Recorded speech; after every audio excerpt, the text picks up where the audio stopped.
नमस्कार साथियों। अनुच्छेद 1 पर बात कर चुके हैं। आज हम जानेंगे अनुच्छेद 2 के बारे में। भारतीय संविधान के भाग 1 यानी संघ और उसका राज्य क्षेत्र का एक अत्यंत महत्वपूर्ण प्रावधान है। अनुच्छेद 2 यह अनुच्छेद भारतीय संसद को यह विशेष शक्ति प्रदान करता है कि वह कानूनी बनाकर भारत संघ में नए राज्यों का प्रवेश करा सकती है या नए राज्यों की स्थापना कर सकती है। सरल शब्दों में कहे तो यह संवैधानिक प्रावधान मुख्य रूप से उन क्षेत्रों के लिए है जो वर्तमान में भारत के भौगोलिक या राजनीतिक हिस्से नहीं है, लेकिन भविष्य में भारत संघ में शामिल हो सकते हैं। संविधान के मूल पाठ के अनुसार संसद विधि द्वारा ऐसे निबंधनों और शर्तों पर जो वह ठीक समझे संघ में नए राज्यों का प्रवेश या उनकी स्थापना कर सकेगी। इस अनुच्छेद के तहत संसद को 2 प्रकार की शक्तियां मिलती है।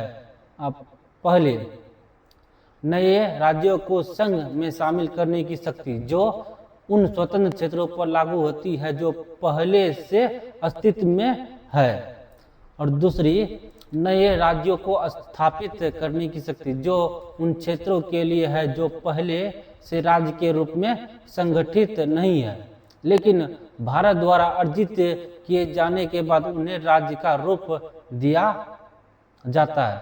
स्वतंत्रता के बाद भारत ने कई बाहरी क्षेत्रों को अपने अधिकार में लेकर भारतीय संघ का हिस्सा बनाया। इसका सबसे बड़ा ऐतिहासिक उदाहरण है सिक्किम का भारत में विलय होना। 1947 में आज़ादी के बाद सिक्किम एक स्वतंत्र रजवाड़ा था जिसे भारत के संरक्षित राज्यों का दर्जा प्राप्त था।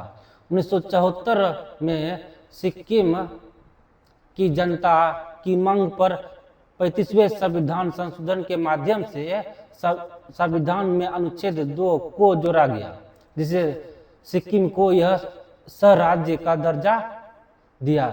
इसके ठीक एक वर्ष बाद 1975 में 36वें संविधान संशोधन के जरिए सिक्किम को भारतीय संघ का 22वां पूर्ण राज्य बनाया गया और अनुच्छेद 2 को निरस्त कर दिया गया, मतलब हटा दिया गया। सिक्किम के अलावा दादरा और नगर हवेली, गोवा, दमन और द्वीप तथा पांडुचेरी जैसे विदेशी निमंत्रण वाले क्षेत्रों को भी आज़ादी के बाद विभिन्न संवैधानिक और कूटनीतिक प्रक्रियाओं के जरिए भारत का अभिन्न अंग बनाया गया। धन्यवाद।